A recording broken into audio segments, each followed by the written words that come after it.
Bueno, señores, como le dijimos al inicio de este programa, que teníamos un invitado muy especial en esta mañana, que nos trataría el tema de una sentencia que erogó el Tribunal Constitucional negándole el cambio de nombre por autopercepción, sin mencionar autopercepción en las causas que puso para cambiarse el nombre, y el Tribunal Constitucional erogó una sentencia en contra de otra sentencia. Pues resulta que la persona indicada que solicita cambiar el nombre, él se llama José Eduardo Jiménez Gil, y solicitaba cambiarse el nombre a Keila.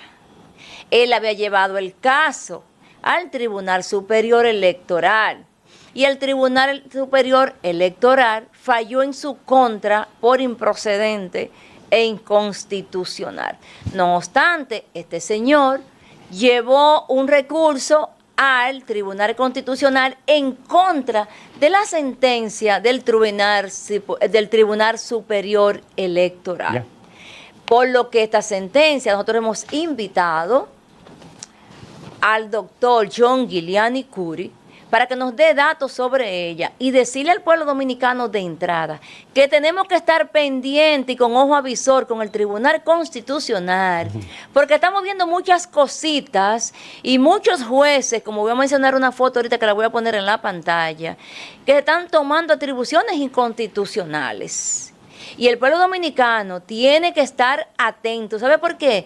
Porque el presidente de la República permeó el Tribunal Constitucional de izquierdistas que están dispuestos a lo que sea para que nosotros entreguemos nuestros principios fundacionales. Así que con esa introducción le damos la bienvenida al doctor John Giuliani Curi, abogado constitucionalista, ex miembro del Tribunal Constitucional y abogado de renombre en nuestra nación. Bienvenido, doctor Giuliani. El doctor John Giuliani Valenzuela es una pieza clave en lo que fue en su momento el Tribunal Superior Electoral, con casos emblemáticos de la historia partidaria dominicana. Para nosotros es un honor recibirle, porque aquí hablamos claro. Lo que sí hay algunos elementos turbios, doctor Giuliani, que nos gustaría, por favor, que nos detallara. Cuando se menciona la palabra autopercepción en una sentencia que no está basada su fallo en esto, ¿qué quiere decir? ¿Le están abriendo la puerta a la persona que está reclamando este derecho a cambiar su nombre para que lo haga entonces basado en lo que le faltó en su argumentación? Sí, es bueno que nos vayamos un poco al principio para que la teleaudiencia pueda entender bien el tema. Resulta que el señor José Eduardo quería cambiarse el nombre a Keila y le hace la solicitud al Tribunal Superior Electoral para que cambie ese nombre, y le dice solamente, la única motivación que le da para que le cambien el nombre, que ese era su nombre de uso diario, según dice la sentencia, de nombre de uso diario, y no hace mayor argumentación que esa. Entonces resulta que el artículo 74 de la ley 423 sobre el registro electoral, esa ley establece claramente en el artículo 74 que está prohibido usted cambiarse el nombre cuando ese nombre genera una confusión en cuanto al género, o sea, en cuanto a si es femenino o si es masculino. Ese artículo es muy claro y establece esa disposición de que no se puede. Y por esa razón el Tribunal Superior Electoral, como defendiendo lo que dice el artículo 74 de la ley 423, desestima o rechaza la solicitud que hace el señor José Eduardo, que se quería llamar Keila, y su abogado. Eso ocurre en un plazo de 5 meses, de mayo a octubre. Se resuelve todo en el Tribunal Superior Electoral. Como son los procesos electorales, yo me encuentro que 5 meses es un tiempo bastante corto, porque hay casos que duran muchísimo tiempo en una instancia en República Dominicana.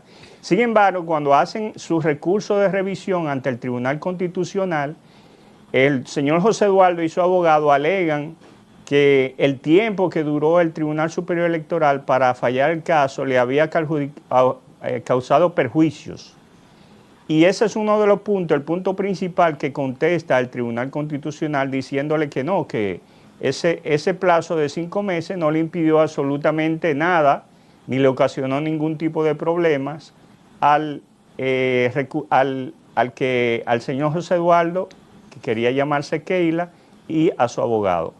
No obstante esto, ellos también plantean ante el Tribunal Constitucional que el Tribunal Superior Electoral debió hacer una evaluación y declarar inconstitucional el artículo 74 de oficio para que él pudiera obtener ganancia de causa, y que debió hacerlo porque así lo establece las disposiciones de la Convención Americana de los Derechos Humanos. Específicamente en su artículo, ellos alegaban que se habían violado ante el Tribunal Constitucional el artículo 1, el artículo 3, el artículo 5, el artículo 11.2 y el artículo 25 de la Convención Interamericana de los Derechos Humanos. Pero todos esos alegatos, ellos lo plantean por primera vez a los jueces ante el Tribunal Constitucional. Entonces uno se pregunta, ¿cómo podía el Tribunal Superior Electoral contestarle esos temas si ellos no se lo plantearon al Tribunal Superior Electoral? Solamente le plantearon que le cambiara el nombre porque Keila era el de uso diario. Eso viola un principio en derecho que se llama el efecto devolutivo de los recursos. O sea, si yo planteo ante un tribunal una cosa, ese tribunal me tiene que responder todos los puntos que yo le estoy planteando. Aquello que yo no le planteo está imposibilitado de respondérmelo porque yo no se lo planteé.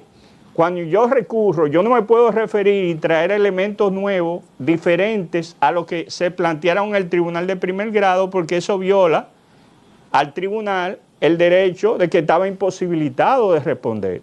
Bueno, pues eso pasó en este caso.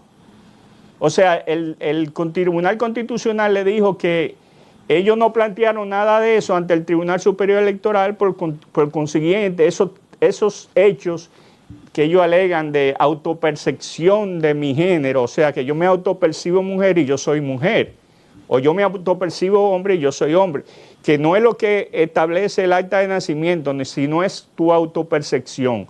Esos son asuntos consultivos, o sea, esos son opiniones consultivas de autores sobre lo que dice la Convención Interamericana de los Derechos Humanos, pero eso no es algo que se haya planteado en este caso específico ante el tribunal que conoció el caso en primer grado, que fue el Tribunal Superior Electoral. Por consiguiente, los jueces del Tribunal Constitucional estaban imposibilitados de hacer derecho sobre eso. Es más, no debieron ni contestarle todo lo que le contestaron, porque eso no se planteó ante el tribunal de donde se estaba recibiendo el recurso. No sé si ahí expliqué la situación. Eso a mí me preocupa, a mí personalmente me preocupa que de 9 votos, 5 votaron en contra. 3 fueron votos salvados, que yo quiero que usted le explique a la ciudadanía que nos escuchan qué significa un voto salvado, porque la mayoría no sabe, yo tampoco sabía, pues no soy abogado, lo investigué en ChatGPT, que es lo que era un voto salvado. Y también, y un voto disidente. Hubo un voto disidente. Yo le voy a explicar. La sentencia lo describe muy bien. El voto disidente de la señora Sonia Díaz. Y se le sumó el Alejandro Ayuso. O sea, se le sumó como voto disidente, pero sin hacer un voto, sino con las mismas argumentaciones que hizo Sonia Díaz, se le sumó José Alejandro Ayuso. O sea que hay 2 votos disidentes. Sí, hay 2 votos disidentes. Sonia Díaz y José Alejandro Ayuso. Hay 2 votos salvados de Bonelli. Bonelli, con voto salvado. Sí, pero el voto salvado, voy a explicar primero lo que significa el voto salvado. Es voto salvado, ellos están de acuerdo con la decisión del tribunal en el voto salvado. Ellos lo que no están de acuerdo es con la motivación que se usó para fallar el caso. El fondo, ellos están de acuerdo en que se falló correctamente. Están de acuerdo con la decisión. Lo que ellos no están de acuerdo es con la forma, las motivaciones, los argumentos que se usaron para rechazar, o si hay argumentos que debieron utilizarse en ese rechazo, que ellos entienden no se usaron y que ellos lo describen en su voto salvado. Ahora, esa situación no es igual que la de los dos votos disidentes de José Alejandro Ayuso y de Sonia Díaz. Ellos querían, José Alejandro Ayuso y Sonia Díaz, que le acogieran y que anularan la decisión del Tribunal Superior Electoral y que mandaran eso para que el Tribunal Superior Electoral ahora viera y examinara todos los argumentos que usted señala de la autopercepción, de la violación al derecho de personalidad, de la violación al nombre, de la violación a la protección judicial, que ellos alegaron en el segundo grado, o sea, ante el Tribunal Constitucional, pero que no lo alegaron ante el Tribunal de primer grado. Como le dijo, Sonia Díaz y José Alejandro Ayuso ahí desconocieron lo que es el principio de el recurso, o sea, de la no devolución de lo que usted no plantea en primer grado, no lo puede plantear en segundo porque los jueces de primer grado no tuvieron la oportunidad de examinar lo que usted está planteando en segundo grado, el efecto devolutivo del recurso de apelación. O sea, ese principio, cuando se viole ese principio, usted no puede anular la sentencia de que para entonces mandar a la parte interesada a plantear realmente lo que no planteó. ¿Por qué no lo planteó? Por culpa del abogado. Entonces, si alguien comete una falta jurídica, usted no lo puede premiar como juez, anulándole para que entonces él tenga la oportunidad de plantearlo, cuando él no lo planteó por un error propio, por un error que se le atribuye a él mismo como demandante. Entonces, esas son la situación de los votos. 2 votos salvados, 2 votos disidentes, y hay 2 magistrados que no participaron en la discusión y en el debate. ¿Cuáles fueron? ¿Usted lo sabe quiénes fueron esos? Sí, Vargas fue uno. O sea, Alejandro Vargas y Manuel, lo tengo por aquí. Es importante, mientras usted puede ubicar el nombre del segundo magistrado, además de José Alejandro Vargas, que no estuvo presente cuando se estuvieron haciendo las deliberaciones, es el tema de que esta persona alega que por los 5 meses que tardó el tribunal en fallar, y de hecho en derecho, tiene un perjuicio. Sin embargo, habría que preguntarse, porque resulta curiosamente extraño, que él alega como su único argumento para que le fallen a favor, que es el nombre que él utiliza de manera diaria o cotidiana. Entonces, pongamos en una balanza a propósito de la justicia, ¿qué pesa más? Tener toda la vida llamándote Keila, fíjese, toda la vida que tiene versus 5 meses. ¿Cuánto es más tiempo? ¿Toda la vida? ¿O 5 meses a partir de que usted comunica a la justicia? Sí. Entonces, obviamente que es un despropósito, por no decir cuanto menos, porque si hablamos de un perjuicio, el perjuicio sería por parte del mismo señor José Eduardo, que después de tener toda una vida llamándose de esta manera cotidianamente, no haya actuado antes, porque esto le causaría un perjuicio, ¿no? Basándome en la misma premisa. Sí, aquí voy a leer directamente lo que dice la decisión. Esta decisión fue aprobada por los jueces del tribunal, fue adoptada por mayoría requerida. No figura el magistrado Miguel Valera Montero, ese no figura porque no participó. Miguel Valera Montero, primer sustituto. Y José Alejandro Vargas Guerrero tampoco figura en razón de que no participaron en la deliberación y en la votación de la presente sentencia por causas previstas en la ley. Figuran incorporados el voto disidente de la magistrada Sonia Díaz Hinoa, con la concurrencia del magistrado José Alejandro Ayuso, y los votos salvados de los magistrados Manuel Ulises Bonelis y Amaury A. Reyes Torres. Así fue que se decidió. Un break, doctor. Producción, póngame la foto, por favor, de la doctora Aura. Mírenla ahí. Esta señora es la que da el primer voto disidente. Para que sepan quién es ella, esa señora es catedrática universitaria y fue puesta a mano, a dedo, por participación ciudadana, con la anuencia del presidente de la República y la anuencia de la magistrada Miriam Germán. Solo era una acotación. Continúe, doctor. Sí, entonces el Tribunal Constitucional se ve que gran mayoría de los jueces entienden que el señor José Eduardo y su abogado no tenían razón. Entonces le fallaron rechazándole su solicitud de anulación del proceso, donde él ante el Tribunal Constitucional sí alegó muchísimas cosas, de que cada ciudadano tiene la autopercepción de definirse. Si yo quiero ser, por ejemplo, mañana, si yo quiero ser mujer, yo me autodefino. Bueno, yo quiero ser mujer a partir de mañana. Eso no. A ver, se le olvidó que ya doña Miriam no es la procuradora. Bueno, en medio de todo esto, algo jocoso, yo quisiera saber si alguien que se autopercibe caballo va a pedir que lo lleven a un potrero. Pero bueno, hay un precedente que a mí me preocupa un poco, y es del año 2014, cuando el expresidente Danilo Medina, por decreto, autorizó el cambio de nombre aproximadamente a 30 personas. Así es. Uno de ellos fue una persona muy conocida en los medios, Fernando Martín Cepeda Marte. ¿Saben quién es? Mía Cepeda. Mía Cepeda.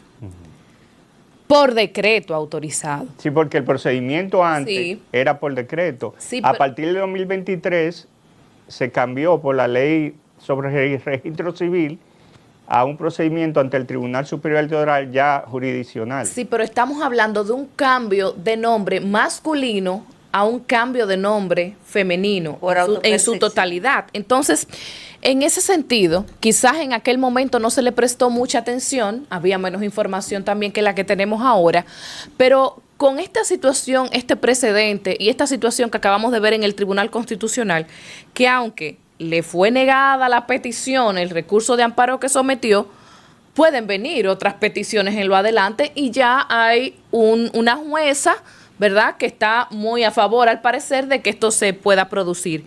¿A qué nos enfrentamos nosotros en la legislatura dominicana en los próximos tiempos con respecto a esta situación? Sí, es bueno que yo le aclare lo siguiente. Este caso constituye una estafa procesal, hablando jurídicamente. Porque una cosa es tú cambiarte el nombre. Yo me quiero llamar, en vez de yo, me quiero llamar Juan. Porque Juan es, por ejemplo, un nombre español y a mí me gusta más Juan que John. Eso es diferente a que yo cambiándome a Juana, yo me quiera también, después que me cambien el nombre, cambiarme el sexo. Claro. Y cambiarme en el acta de nacimiento, que en vez de diga masculino, ahora va a decir mi acta de nacimiento femenino. Eso se llama un fraude procesal. Y eso es muy perjudicial para el derecho, el ordenamiento jurídico de la República Dominicana. O sea, y los jueces tienen que tener eso claro.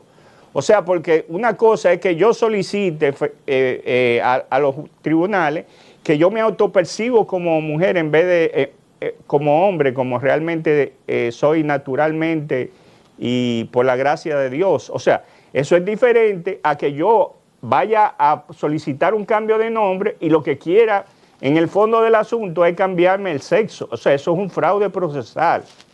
Entonces, en eso tenemos que estar claros. Ahora, respondiendo a la pregunta tuya en el sentido de... ¿me la puedes repetir? Sí, con estos precedentes ya, y como vemos favoritismo con esta misma situación, ahora mismo en el Tribunal Constitucional, ya que una jueza esté a favor, eso preocupa mucho. ¿A qué nos enfrentamos en el sistema judicial, ya en el sistema legislativo dominicano, ya en un futuro cercano, con posibles...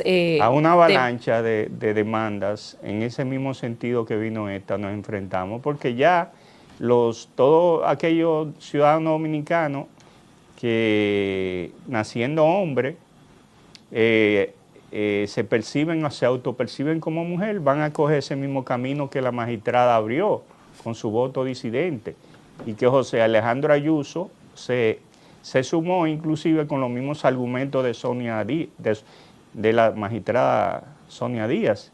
O sea, Sonia Díaz Hinoa, que es el nombre de ella. Entonces eso abre un abanico de que todo aquel que igual que Mía Cepeda, que otros dominicanos que están en el país y que quieren realmente un cambio de sexo, se vayan por esa vía más expedita, más sencilla, más franca desde el punto de vista jurídico, de solicitar un simple cambio de nombre para después cambiarse el sexo. Ya después que me cambien el nombre, yo me cambio el sexo después. Ahora, y ya, en vez de salir vestido de hombre, yo salgo vestido de mujer. O sea, y ya, en vez de yo mostrar mi identificación y hacer mi vida como hombre, yo la voy a desarrollar como mujer.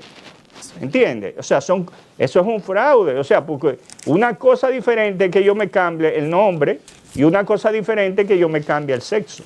Y otra cosa diferente es procurar evadir su propia responsabilidad sobre delitos previos como hombre y traspasarse al supuesto nombre femenino como una manera de borrar eso que se le indilga, porque ya ha pasado incluso hasta en Argentina, en donde un hombre que estaba siendo acusado de múltiples delitos de violencia de género, cuando ve la realidad de lo que significaba punitivamente, entonces decide supuestamente autopercibirse como mujer y luego alegar ante el tribunal que no tenía ningún fundamento porque no se le podía acusar de violencia de género siendo él una. Pero esto es solo para citar uno de tantos temas que van de fondo, pero me gustaría en el caso de República Dominicana que usted nos explique con respecto al decreto de Mía Cepeda y lo que hoy falló el Tribunal Constitucional. ¿Tiene algo que ver el tema de que hay una nueva ley en el año 2023, la 423, que es el fundamento realmente de este fallo del TC, que no existía cuando el caso del decreto de Mía Cepeda? Si tomando en consideración que se amparó en una ley de hace apenas un par de años, ¿qué suerte correrían casos como el de Mía Cepeda, que fue a través de un decreto? Sí, tú sabes que las leyes no tienen efectos retroactivos. Eso significa que una ley que fue votada en el 2023 no se puede aplicar hacia atrás del 2023 porque las leyes ni las disposiciones legales tienen efectos retroactivos según establece nuestra Constitución de la República. Pero tampoco progresivo, queriendo decir que a través de un decreto no se puede repetir lo mismo que sucedió con Mía Cepeda. No, ya no se puede repetir porque el procedimiento del decreto llegó hasta el 2023, ahí se cambió. Y a partir del 2023, cuando se crea la ley sobre registro civil, la 423, ya todos los que quieran cambio de nombre no pueden ir al Poder Ejecutivo, sino tienen que ir al Tribunal Superior Electoral con el procedimiento nuevo que establece la ley sobre registro civil. O sea, no se puede hacer nada, respondiendo directamente a tu pregunta, porque ellas se decidió eso con el procedimiento anterior y eso no se puede cambiar.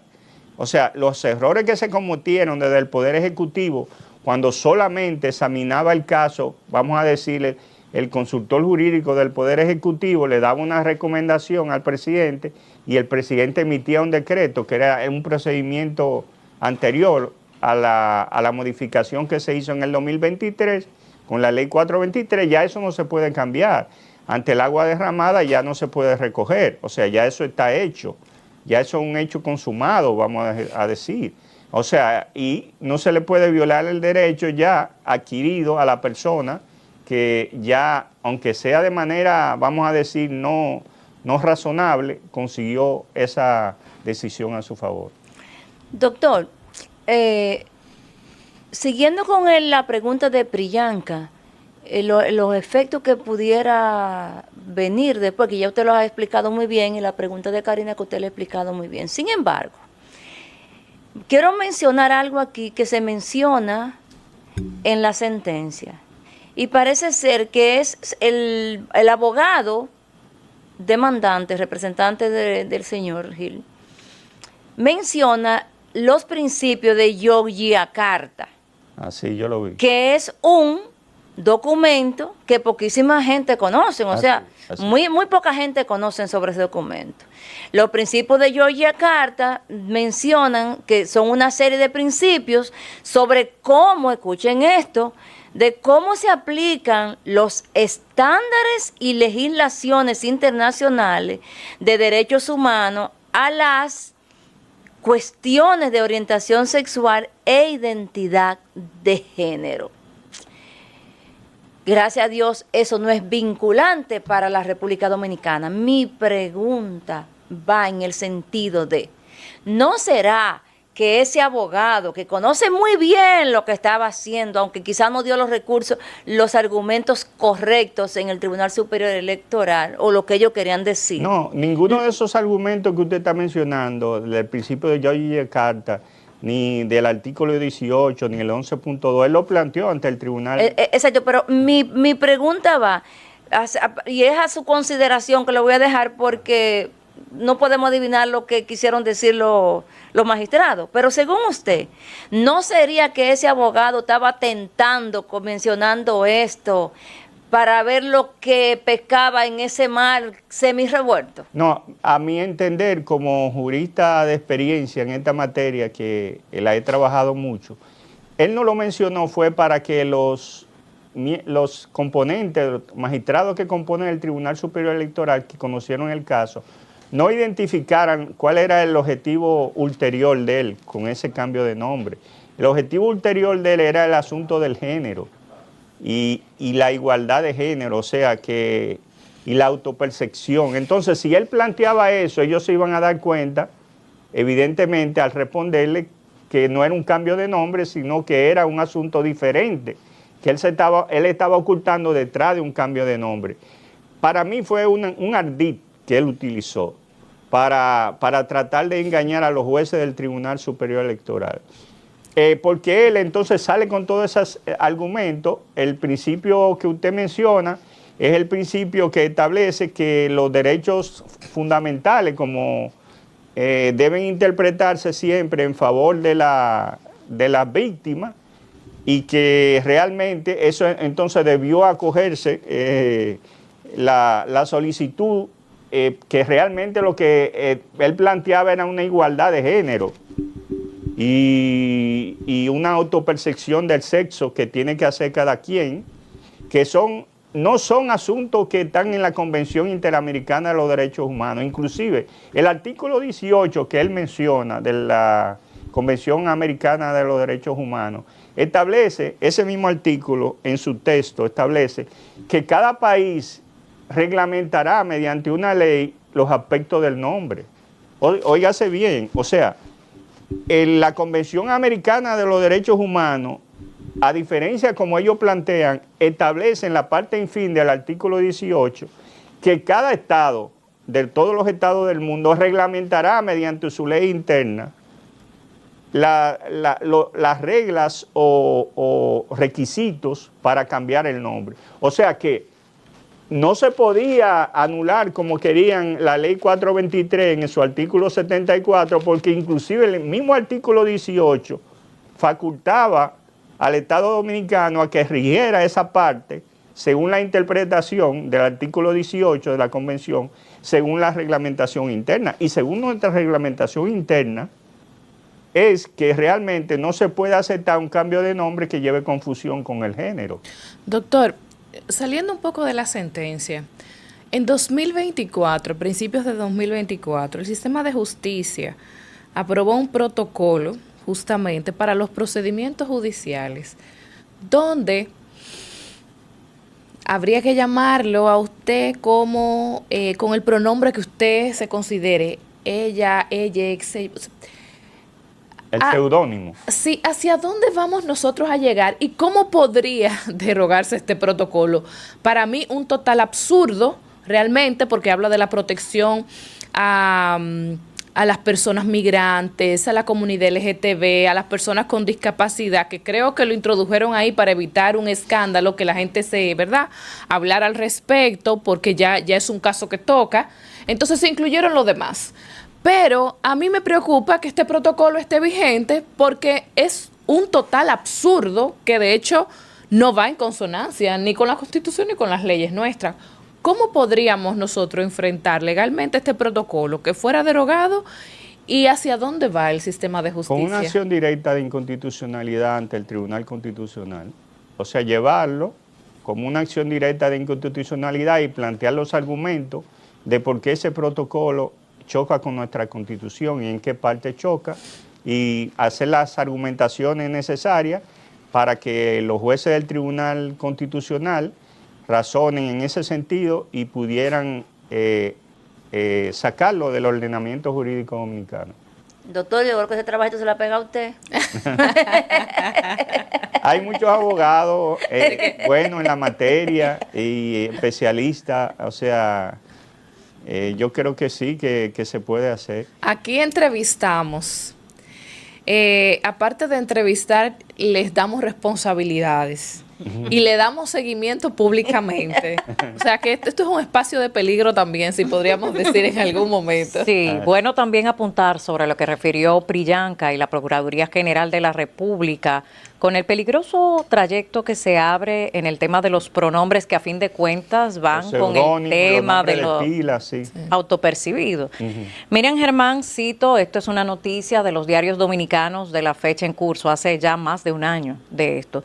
Y ella lo que decía era que se trataba de una instrucción interna, pero que al final se vincula al instrumento que menciona Priyanka, porque ya iba abriendo las vías a modo administrativo para tocar temas de fondo que tienen que ver con derechos fundamentales también, porque esto está hablándole básicamente de que de no aceptar esta instrucción, porque era una instrucción de la procuradora entonces, Miriam Germán Brito, usted estaba negando el acceso justo a la justicia dominicana, una cosa impresionante. Entonces ella dice que estaba dirigida a personas de la comunidad LGBTQ y muchas letras más con el género que elijan. Sí. No quiere decir que haya algo que lo faculte. O sea, tú te autopercibes diferente y tú tienes derecho a cambiar el ordenamiento jurídico por tu autopercepción. El problema es que también la PGR está usando la autopercepción particular cuando dice que la comunidad LGBTQ con el género que eligen son, y ahí vengo, poblaciones vulnerables, de manera que en nuestro ordenamiento jurídico cada vez que se cite población vulnerable, pero no solo eso, sino que donde quiera que en la ley se vea población vulnerable, automáticamente se va a incluir a las personas que tienen inclinaciones sexuales de diversas vías, incluso inclinaciones sexuales que son patologías probadas, no de ahora, de siempre. Entonces, por eso es que me preocupa, y usted es el indicado para respondernos sobre el tema de los acuerdos o tratados internacionales que en el artículo 26 de la Constitución Dominicana se establecen, porque la gente está confundida y cree que si, por ejemplo, la Corte Interamericana de Derechos Humanos o cualquier otra a los fines falla algo en contra del Estado dominicano, tiene la duda de si automáticamente tiene que nuestro ordenamiento nacional, nuestra Constitución, adecuarse a ese fallo, porque está el tema de ni supra ni infraconstitucional, tiene que ser basado en algo que ya no exista previamente en nuestro ordenamiento para poderlo acoger, y la gente no conoce esa diferencia y se deja manipular de organismos internacionales en materia de justicia y derechos humanos. Sí, es bueno que yo explique esta parte. Mira, los organismos, hay parte de lo que realmente es el articulado de la Convención Americana de los Derechos Humanos, que mucha gente, y mediante consulta, especialistas, tratadistas, expertos, hacen una interpretación de lo que dice la Convención de los Derechos Humanos. Y esa parte consultiva es lo que alimenta la argumentación que estamos discutiendo en el día de hoy, mayormente. Porque cuando tú lees realmente lo que dice la Convención Americana de los Derechos Humanos y tú le interpretas de una forma diferente a como ellos lo están interpretando, tú sacas una conclusión completamente diferente. Entonces, hay un aspecto del derecho que es la interpretación, donde cada tratadista hace su enfoque o su interpretación de acuerdo, vamos a decir, a sus intereses en interpretar de tal o cual forma. Los jueces mismos interpretan de manera diferente. Uno interpreta en un enfoque pro y otro puede interpretar en un enfoque contra, en una misma disposición jurídica.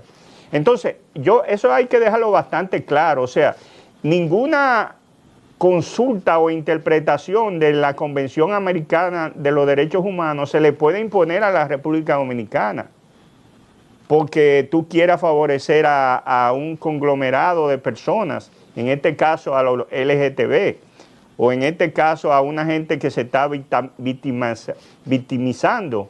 O sea, son cosas diferentes a lo que realmente dicen los textos y que tú lo puedes interpretar de una manera diferente, de una manera que coincida con lo que dice nuestra Constitución de la República. A nosotros lo que nos rige es nuestra Constitución de la República. Ahora, eso no significa que los tratados internacionales nosotros no pudiéramos utilizarlo como jurisprudencia o como razonamiento o como que inciden en lo que establecen nuestros textos internos y nuestra Constitución y nuestra disposición orgánica. O sea, son cosas totalmente diferentes, o sea, pero no se quiera llevar a la percepción de la gente que, porque la ONU dijo tal cosa, ya eso se nos impone a nosotros de manera a tabla rasa. O sea, tenemos que aceptarlo obligatoriamente porque lo dijo, fue una interpretación consultiva que hizo un tratadista en la ONU y eso tiene que ser así como establece. Cada país tiene un radio de manejo donde determina cuáles son las reglas que rigen a lo interno de los ciudadanos que componen ese país. Bueno. O sea, eso es bueno que quede claro porque muchas veces nos llevan al ánimo de nosotros, no, ustedes tienen que aceptarlo porque esa es la interpretación de los organismos internacionales. Y muchas veces lo que quieren es engañarnos como si fuéramos niños de Paul. Hay que estar atentos con todo eso porque yo personalmente que he asistido a esos foros internacionales, la OEA, la ONU, a las diferentes asambleas que hacen, tú los oyes hablando, no, porque esto crea un precedente para tal país, esto crea un precedente para tal país, cosa que es mentira, porque no son vinculantes, solo es vinculante. Los tratados, pueblo dominicano, solo es vinculante con el país. Los tratados internacionales que se firman, que se mandan al Tribunal Constitucional para que lo revise y vea a ver si hay alguna inconstitucionalidad, y luego de ahí pasa al Congreso Nacional para que el Congreso Nacional lo ratifique, que es lo que pasó con aquella ataque al sistema jurídico dominicano que hizo Leonel Fernández, que gracias a Dios la mano divina intervinieron y nunca lo mandaron al Congreso Nacional y nunca se ratificó, para que la gente vaya entendiendo que no nos van a meter gato por liebre. Doctor, ya el tiempo se nos ha terminado. Sin embargo, ya fuera de lo que es la sentencia, porque ya usted ha explicado bien claro todo, nosotros queremos que usted nos les mande un mensajito a los traidores, que usted no le mande un mensajito a los legisladores, que ayer el CONEC visitó a la Cámara de Diputados y visitó también el Senado, haciendo sus amarres, y ayer salieron los senadores todos como... Sí. ¿Cómo son los pajaritos? Obedientes, ¿no? Como obedientes soldados. Obedientes. A decirle, sí, queremos, vamos a darle, vamos a regularizar en forma de permiso temporero a 5 millones de haitianos, porque todo el mundo va a pedir cuanto quiere. Nosotros queremos que ustedes de aquí, de esta plataforma, le manden un mensajito a los 4 jinetes del apocalipsis que crearon el problema y que se unieron de nuevo para acabar de destruir la soberanía, que nos le mande un mensajito a Hipólito Mejía, que parece que hay una obsesión con la regularización. Ese señor, su Dios libre. Señor, ¿qué estamos pagando? Y también a esos honorables, que hay que decirle honorable, y cuidado. Si usted no le dice honorable y si usted le dice algo, porque también le manden una demanda de 50 millones con cárcel para que usted no hable. Mándele un mensajito a todos esos traidores ya para cerrar este momento. Mire, doctor. Yo estoy viendo con mucha preocupación que los partidos políticos tradicionales de nuestro país van al CES a ponerse de acuerdo con un empresariado agiotista. Todo el mundo sabe lo que significa la palabra agiotista. O O sea, el empresariado que se maneja con agiotismo no tiene límites. Y a ese empresariado y a esos partidos políticos yo le quiero decir que primero está el país, primero está la República Dominicana, antes que sus empresas, antes que sus intereses políticos partidarios. Primero está nuestro país. Por favor, respeten al país. La mayoría de los dominicanos no estamos de acuerdo, no independiente de que pertenezcamos o no a partidos políticos, no estamos de acuerdo con que se olviden del destino de nuestro país. Nuestro país hay que preservarlo. Y tenemos que preservarlo. ¿De quién tenemos que preservarlo? De una invasión haitiana que nos está agobiando, inmensa. Bueno, por las razones, vamos a decir, de que Haití está gobernado por bandas, perfecto. Pero ¿quién es el responsable de eso? ¿No es el pueblo dominicano el responsable de que Haití esté en esas condiciones? ¿Y qué es lo que tienen que hacer sus líderes? O sea, los líderes nuestros, ¿qué es lo que tienen que hacer? Ahí está el ejemplo de Donald Trump. ¿Qué está haciendo Donald Trump?